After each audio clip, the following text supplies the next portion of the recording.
ఈ చట్టంలో ఉన్నటువంటి ఆయుధాలను అడగాల్సినటువంటి అవసరం ఎందుకు వస్తుంది అని అంటే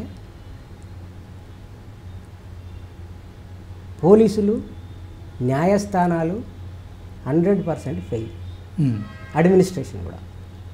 మీకు తెలుసా తెలంగాణలో ఎవరు ఆయన ఫైనాన్స్ సెక్రటరీ ఎవరు ఐఏఎస్ ఆఫీసర్ రామకృష్ణారావు, ఆయన తెలంగాణలో ఒక 2 సంవత్సరాల నుంచి 3 సంవత్సరాలు టీఆర్ఎస్ ఉన్నప్పుడే 3-4 సంవత్సరాలు అయిందనుకుంటా, అప్పటి నుంచి ఎస్సీ ఎస్టీ అట్రాసిటీస్ యాక్ట్ కింద కేసులు నమోదైన తర్వాత బాధితులకు మానిటరీ కాంపెన్సేషన్ ఇవ్వాలి.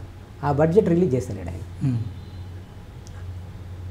అంటే దానివల్ల ఎంతమంది ఎఫెక్ట్ అవుతున్నారంటే చాలామంది. వీళ్ళకి ఇచ్చేది మహా ఏదో 10 కోట్లో 20 కోట్లో ఉండదు వీళ్ళ కాంపెన్సేషన్.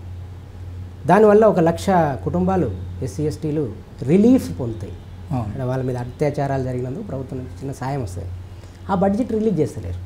అంటే ఎంత దుర్మార్గులు వీళ్ళు. 1,000 కోట్ల కుంభకోణాలు చేస్తారు కానీ వీళ్లకు చట్ట పరిధిలో చట్ట ప్రకారంగా రావాల్సినటువంటి కాంపెన్సేషన్కి రిలీజ్ చేయరు. అడ్డుపుల్లు వేస్తారు.